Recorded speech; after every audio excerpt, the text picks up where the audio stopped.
I was woken by my alarm at 7 o'clock in the morning. I groaned loudly as I fumbled to turn the annoying sound off.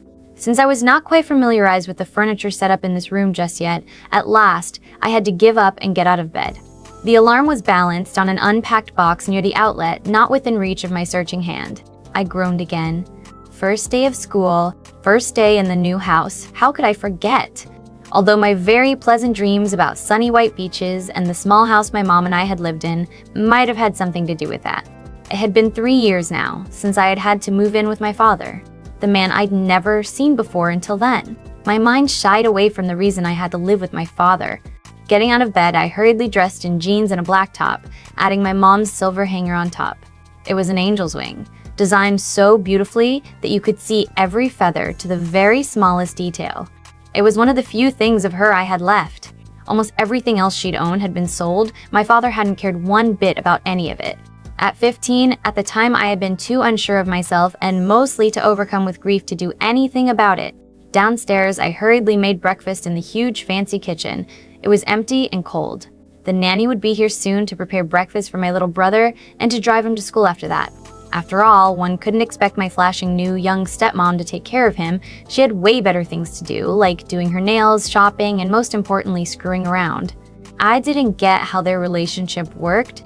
My dad was a workaholic and almost never around, but I was sure he knew his new wife was anything but faithful to him. I mean, how could he not miss it? Sometimes the guy was barely out the door when he came home. My father had a very well-paid-for job, but actually, I didn't know exactly what he did. It involved traveling a lot for him, and it had resulted in moving altogether 4 times already in the 3 years since I started living with him. That was very hard on my little brother. He was really shy for an 8-year-old boy. It seemed like every time he'd finally managed to make friends, we had to move. On top of that, no one but the long procession of nannies and me seemed to take any interest in him at all. I hurried down to the garage where I knew a driver would be waiting with the shiny black BMW, ready to drive me and my stepsister to school. Yes, I had a stepsister, the daughter of my stepmother from her former marriage. The two of them were so alike, both in character and looks. Although Jennifer's long blonde hair was real, unlike her mother who dyed it, the reason I hadn't run into her yet was because she always took her own sweet time getting ready, especially on the first day of school. Jennifer loved first days of school. She didn't mind moving either. She claimed that after a year she was sick and tired of all the boys anyway and looked forward to some new treats. I shivered at that thought, even though I knew that was her true thought. She always managed to make herself the most popular girl in school in a matter of hours, and then proceeded to work her way around all the hot guys in the next year. At our last school, it didn't even take her an entire year. And that was not for lack of hot guys. I knew because Jennifer loved to gloat about all her conquests to me.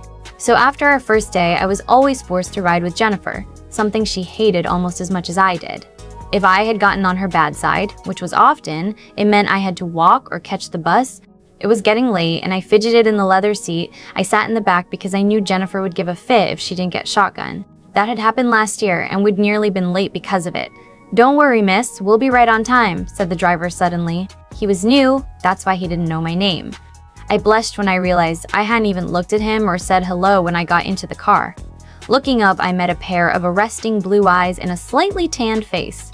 Messy blonde hair framed his features in soft curls, and I realized with a start that he was at the most 25 years old and stunningly handsome. Oh, I know, Jennifer doesn't want to be late on her first day. I just hate waiting. Don't get why it takes her so long to get ready. She's mostly plastic anyway. The words rushed from my mouth and shocked, I slapped my hand over it. Treacherous voice. The driver laughed in a very masculine tone. Don't you know? Barbies need to get their daily dose of admiring themselves in the mirror. I smiled back at him hesitantly. He was nice. Too bad it wouldn't last very long. Either my stepmother or sister would sleep with him, or maybe both eventually, and he'd turn to hating me just as much as they did or get fired by my dad. "I'm Brittany," I introduced myself to him, sticking my hand out to him in a formal handshake, although it was a bit weird since he was twisted around in the driver's seat to face me. He took my hand and surprised me with a soft kiss on the top instead of shaking it. "My name is Dennis," he said with a smirk. He hurriedly let go off my hand and twisted to the front when Jennifer opened the door to the passenger seat and flung herself in it. She still managed to make that look graceful and sexy, of course. "Chauffeur drive," was all she said though, and by her harsh tone of voice, I knew she hadn't actually looked at the driver yet.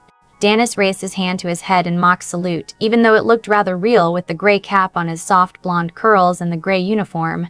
"Yes, ma'am," he said as he pulled out of the garage with ease. I leaned back in my own seat and started counting. I wondered how far I would get until she'd start flirting with Dennis. It couldn't be that long. Sure enough, just as I reached 13, I heard Jennifer purr, "So what's your name, handsome?"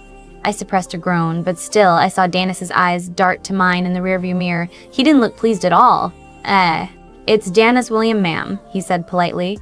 Another look in the rearview mirror told me he was anxious and didn't like the way she was running her hands over his arm at all.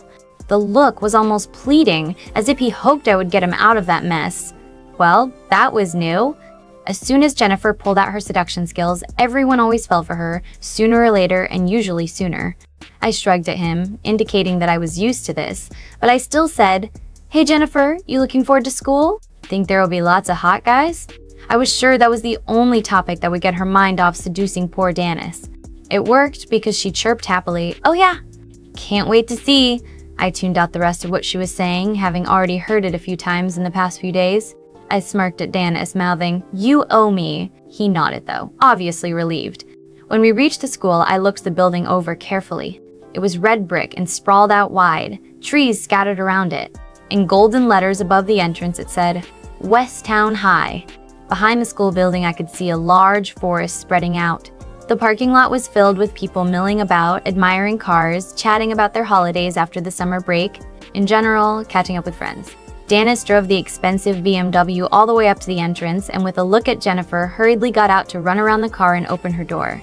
Everyone was staring at the car, obviously wondering who would have a chauffeur bringing them to school. Exactly like Jennifer wanted it. When Dennis opened her door, she glided out gracefully, like a superstar getting out and onto the red carpet. I shook my head wonderingly. It was no wonder she was popular on the first day of school, especially not clad as she was in a dark red summer dress that ended mid-thigh, exposing the long, smooth length of her legs. She waved her long, blonde locks over her shoulders as she reveled in the attention she was getting.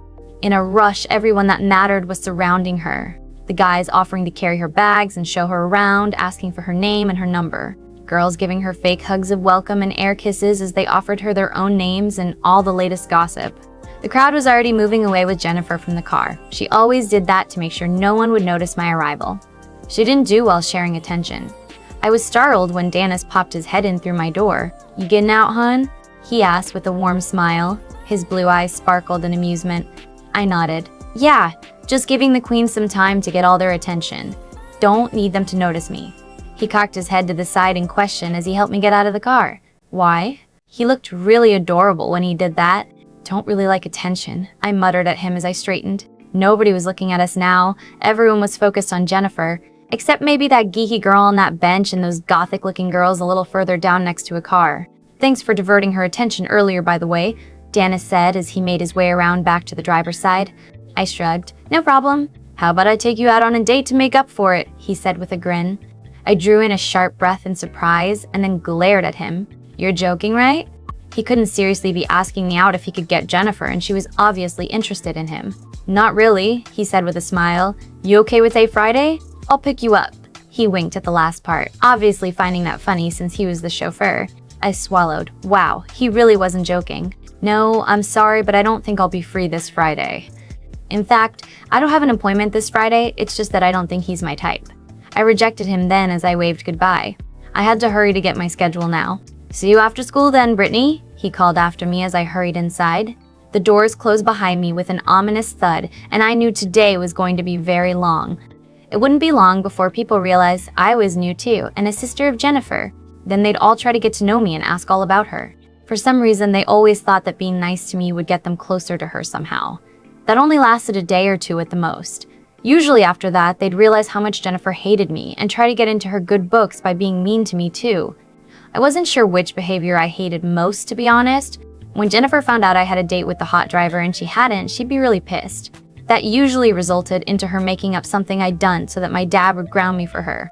I couldn't understand why nobody ever listened to my side of the story.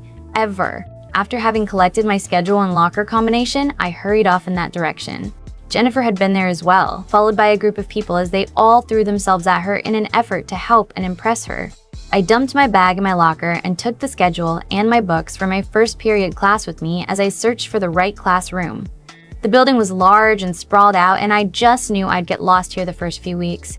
The first class was math, and I was glad to realize Jennifer wasn't in it. The teacher was an old, grizzled man, but he seemed nice enough. He waved me to my seat in the back after reading the note,